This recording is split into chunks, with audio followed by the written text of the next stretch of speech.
Hi everyone. Yeah, you can all hear me.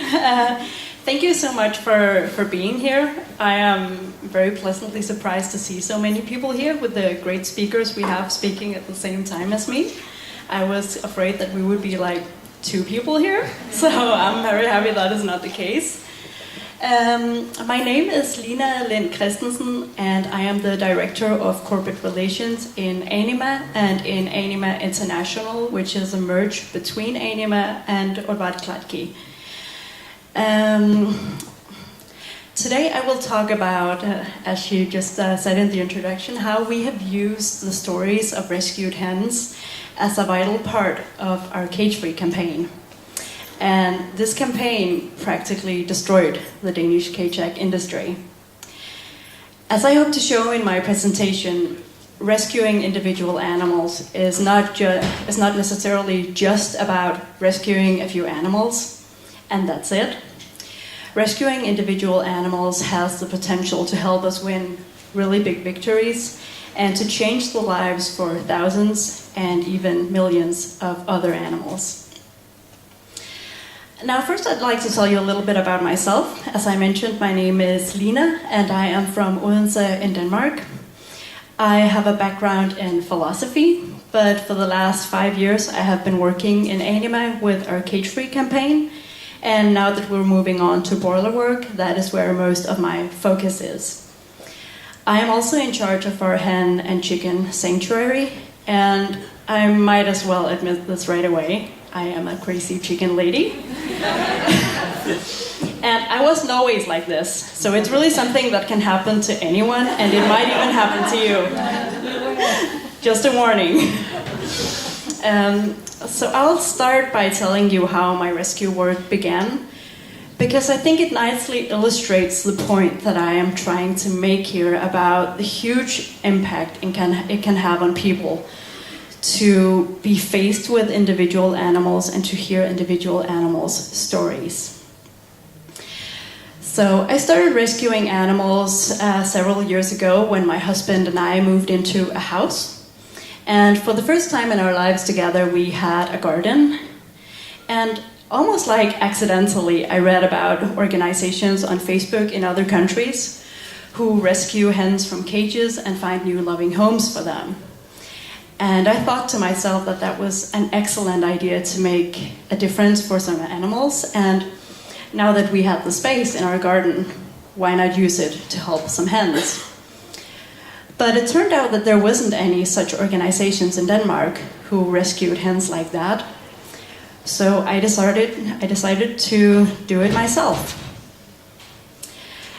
As I'm sure many of you know, what happens in industrial egg production is that once the hen's egg production starts to decline, once it starts to go down, they are no longer profitable to the farmers, so the entire flock is killed. And what happens in Denmark and many other countries is that these hens are so small and skinny that the farmers can't make any money off of selling their bodies to slaughter for human consumption. So they're considered a waste product. They're just disposed of. In Denmark, many of them are used as feed for mink at fur farms, but really they are considered a waste product. So I thought to myself that since the farmers see the animals this way, I might as well try and call them and ask them if I could have some of their hens.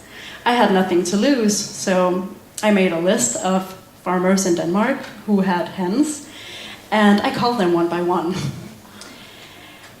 And talking to these farmers was incredibly interesting, because they didn't just respond to my slightly odd request with mild skepticism. They thought I was completely insane. And one of them he appeared to believe that I was making some kind of phone prank by asking for his spent hens. And when I asked him why he thought that, he said, "Why would you want my trash?" But eventually I managed to convince him to let my husband and I come the following week and pick up 6 hens when his entire flock was going to be killed. So my husband and I drove to the farm that consisted of 3 buildings like this, each holding about 45,000 hens. And when we got there, we got out of the car and walked around on the property, and we couldn't see the farmer anywhere. So I called him and asked him where he was. And apparently he was out running some errands and he was late. So he told us that we should just wait for him and that he would be there really soon. So I walked around on the property a bit. I had never been to a place like that before, and I was really curious. And I walked towards one of the buildings, and very instinctively, I opened the door. And what I was about to see changed my life. When I opened the door, I saw this small brown hen standing just on the other side of it. Unfortunately, I don't have any photos of her, but this drawing that someone made always reminds me of her and the way she was standing. She must have fallen out of the cage and walked around on the floor searching for food and water. And when she stood there on the other side of the door, you could see the sun shining on her body through the door. And I realized that it was probably the first time in her entire life that she felt the sun on her body and that she saw the sky. And the first reaction I had to this was that I was shocked, which is almost funny because clearly we knew that there would be hens in there. That was the reason we had come in the first place, right? To pick up hens. Actually, the farmer had told me on the phone that he had 45,000 just in one building. So seeing one hen shouldn't really shock me. And yet I remember shouting to my husband, like in this very panicky way, "Oh my God, there is a hen in here!" And I later realized that what made such a strong impact on me was the fact that for the first time in my life, I was confronted with this one individual animal who really stood out of the crowd. As I said, there were 45,000 animals in there, and yet this little brown hen was the one that I remembered because I was able to connect with her in a way that I was not able to connect with the other thousands of animals in there. So, suddenly my husband, he shouted at me from outside the building. At that point, I had already walked towards the building to take the hen. She had been scared of something, so she had been running inside the building again. And I, of course, wanted to take her home with me. So I walked around in that dark building and was searching for her. But my husband shouted at me from outside the building because the farmer had arrived. So I had to get out there. And the farmer was in a hurry to get back to whatever he had been doing before. So he asked us if we had already taken the 6 hens that we had come for, and we hadn't. So he quickly ran into the building, or he walked into the building, and grabbed 6 hens from a cage. And he was holding them like this in their legs, and he tossed them into a carrier.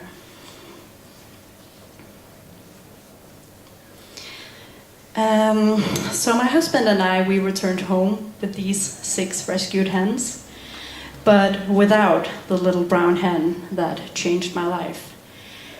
And to be completely honest with you, for a long time, I felt very guilty about not being able to save her now that she made such a strong impact on me.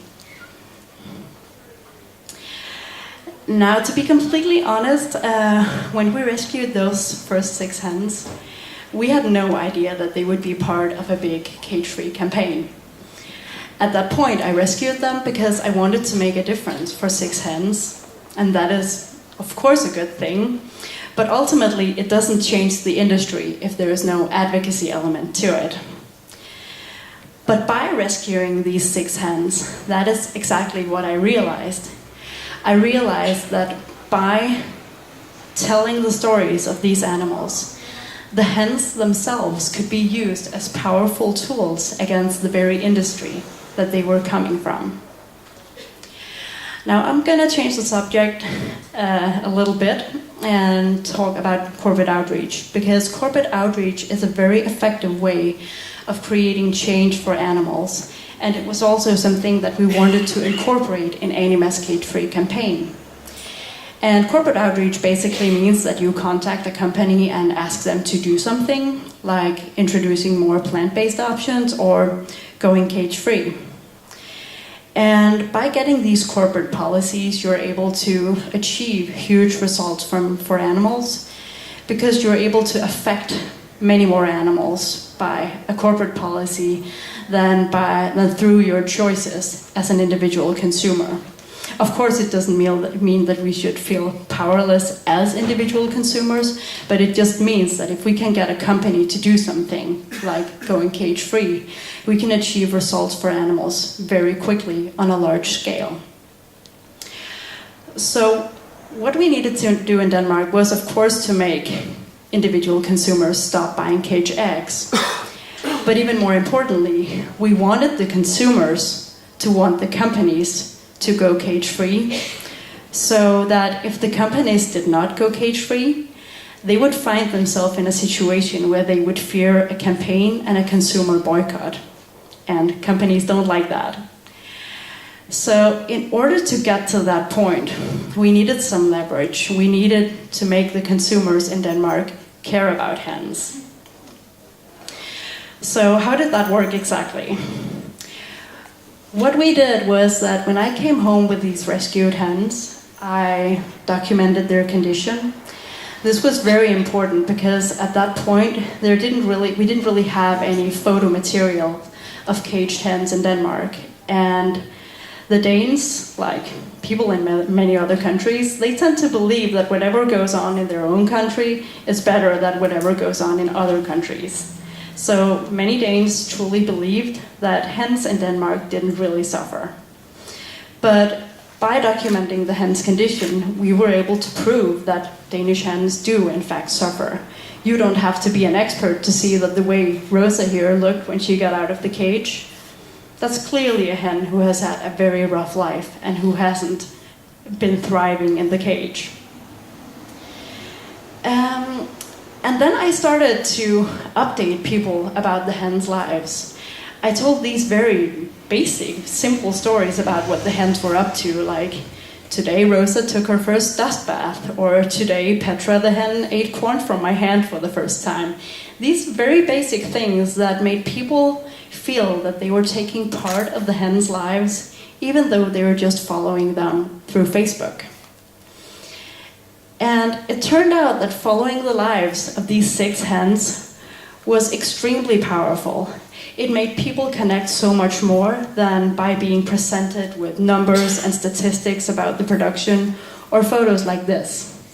This photo is taken inside a shed of a farmer I know, and he has 150,000 hens suffering just in this one building. But photos like this is enough to make most people feel overwhelmed and turn away.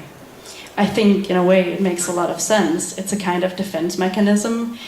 If we really took in how much suffering is going on in these cages for these thousands of hens, we would expose ourselves to a massive heartbreak. But when you get attached to an animal, even if it's just one that you're following on Facebook, it has the potential to change your view of the entire species. And it's much easier for you to connect with that one animal, and you feel that you have a connection to it, and that you, in a way, know it in the same way as many people feel that they know their dogs and cats. Esther the Wonder Pig, that I'm sure many of you know, is a wonderful example of this. This is one pig who has managed to make, I think it's safe to say, thousands of people go vegan simply by showing them that pigs are individuals with their own unique personalities. So the hen in this photo, Tilde, she is the oldest hen in our flock, and she has shown thousands of Danes that chickens sometimes like to be cuddled. And not many people know that, and people are always surprised to see it when I tell them. But I'm going to show it to you because this is Tilde's normal shape. That's like very standard for a hen like her. She's very skinny. And this is what she looks like when I rub her belly. She fluffs her feathers, so she becomes like twice the size. And she sometimes falls asleep while I do it, and she starts snoring because she is so happy and content. And actually, last month, Tilde had her 6-year anniversary. That's very rare for industrial hens like her. So she's very special to me, and she's a very, very wonderful hen. I'd also like to tell you the story about Ria, who is a hen who was rescued 4 years ago. And unfortunately, she is not alive anymore. But she was the most amazing little being I have ever met. There was so much strength and personality packed into her tiny body. She was rescued from a farm that had been abandoned, and she had been left to die from thirst or starvation. So when she got to our sanctuary, we weren't sure if she would make it. She was so skinny that our vet told us that don't get too attached. She'll probably die soon. So she received intensive care for some days, and we quickly realized that she was a real fighter.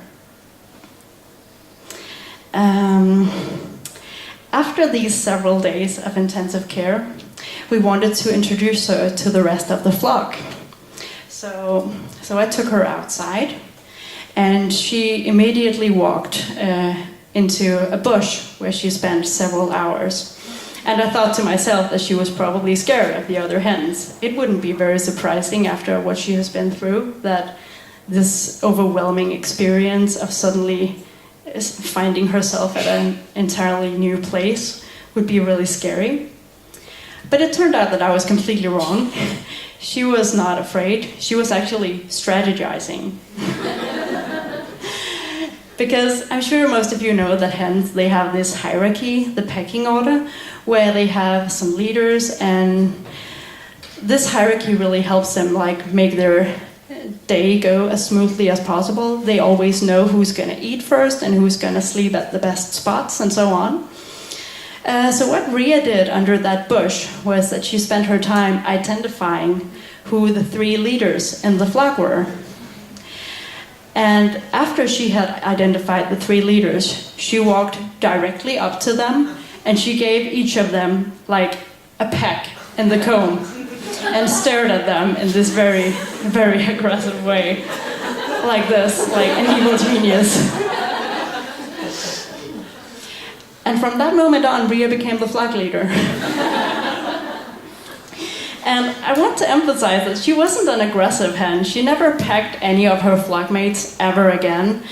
But it seemed like that after all she had been through, it was just really important to establish herself as a leader and to make sure that no one ever again would be in charge of her life and decide what she was going to do. So by telling and sharing stories like these, we show people that hens are not that different from the dogs and cats that people already know and love. And there's still many misconceptions about hens and chickens, and by creating this connection in people, what we did was that we made them care about hens. So after seeing the effect that the sharing of these stories of individual hens had on public perception and public opinion, we decided as part of our campaign to focus even more on the stories of individual hens. So my colleague Jan Sorgenfrei, who spoke here at the conference yesterday, he made a video that follows one hen through the entire production process, from the hatchery to the killing, except this one hen is saved at the very last minute. And the star of the video is Petra, the hen. She has been living with us for 4 years. She is still alive and thriving, even though she is an old lady now for a hen like her. And she's actually best friends with Tilde that you just saw. I'm going to show you the video now. In the English version, her name has been changed to Ava. Apparently that worked better than Petra for an American audience, but it is the same hen. I also want to warn you that the video, it contains some graphic footage, but it does end on a happy note.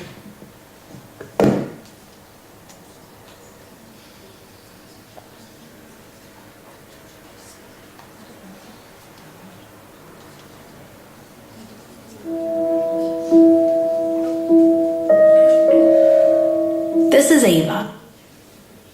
How can I make you Thank you.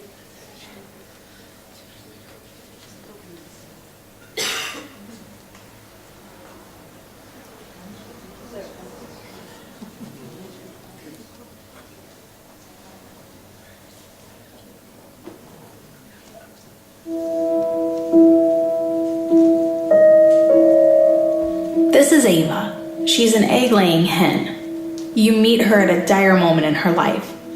She has just been thrown into a pulper, a machine designed to grind her up, along with the other hens whose egg production has declined.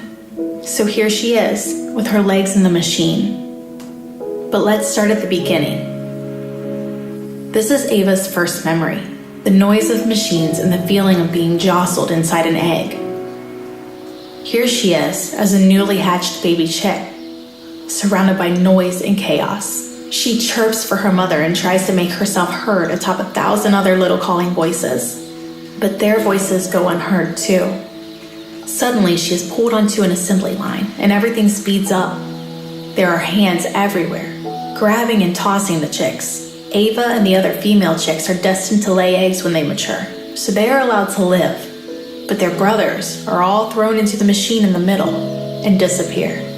They are killed shortly after birth because they cannot lay eggs.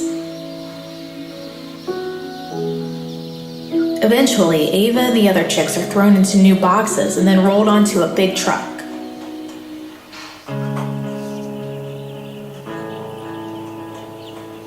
Here she is in her new home. Everything around her is made of metal, and she shares a cage with 50 other chicks. It is very cramped, and there is never peace and quiet. The chicks are all just babies and not ready to lay eggs, but their life behind bars has already begun. Ava will live here for 18 weeks until she begins to lay eggs. This is Mia. She is one of the smallest chicks in the cage, and she will not survive. There is nothing to do in the cages, and everyone is stressed, so some chicks become aggressive and peck at her wounds.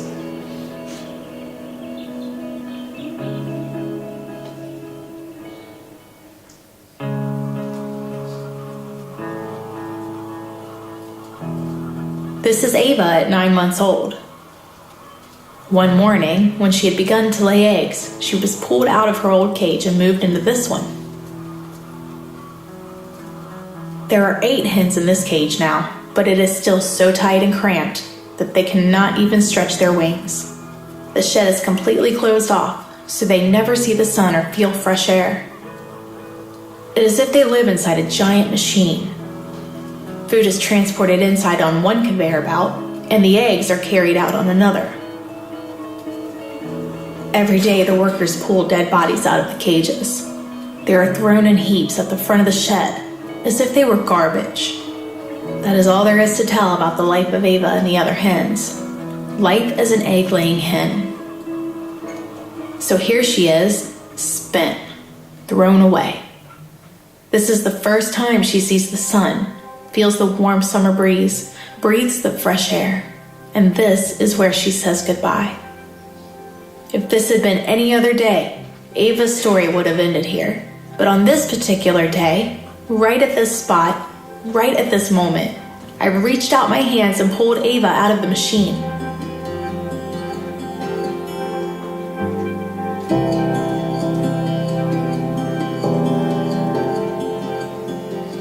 This is Ava's story. She was unbelievably close to dying, but was saved at the very last moment. She has found freedom at a sanctuary and can now, finally, live the happy life of a happy hen, a life she should have had from day one. Ava's life has changed entirely. She now has the will to live and has regained her trust in people. Her favorite food is corn, which she likes to eat sitting on my lap. Ava is a sweet and curious hen. She spends a lot of time playing on top of this pile of straw bales, and she loves to dig into it. If the other hens care to join in, it's twice the fun. When new hens move in, she is always the first one to approach them. Then she clucks calmly, as if trying to tell them that everything will be fine now. That now, life begins. If Ava's story has touched you, please act now and help other hens like her. Please never buy eggs or food that contains them. And share this film. Thank you for watching.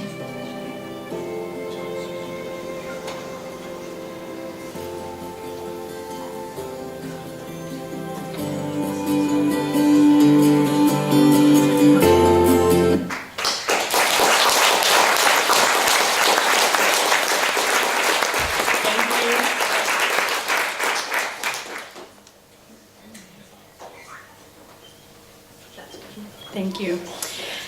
Now, the impact of this video was massive.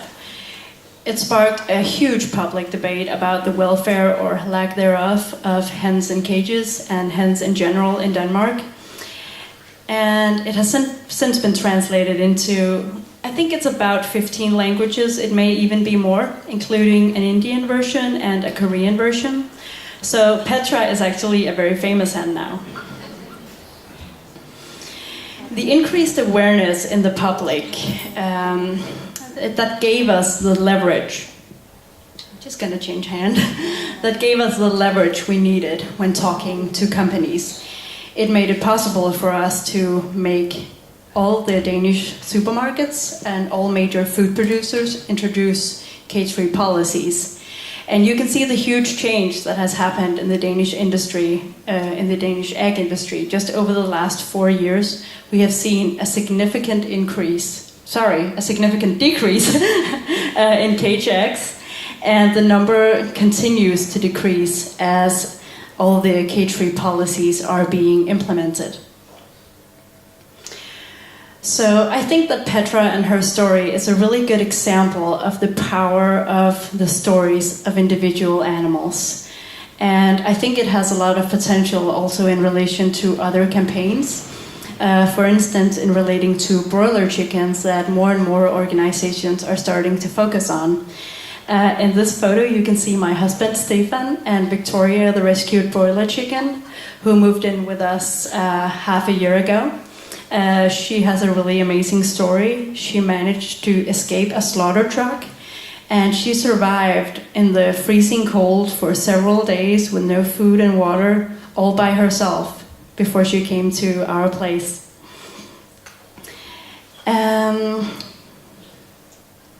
Yeah, maybe we'll do a movie about her that I can show you next year.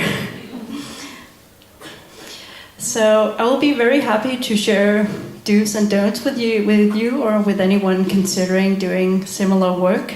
I have certainly, now I'm telling you about all the victories, but I've also made a lot of mistakes that I believe you can learn from, so you can avoid doing the same mistakes. So please feel free to come and talk to me afterwards if we want to do something similar. Thank you.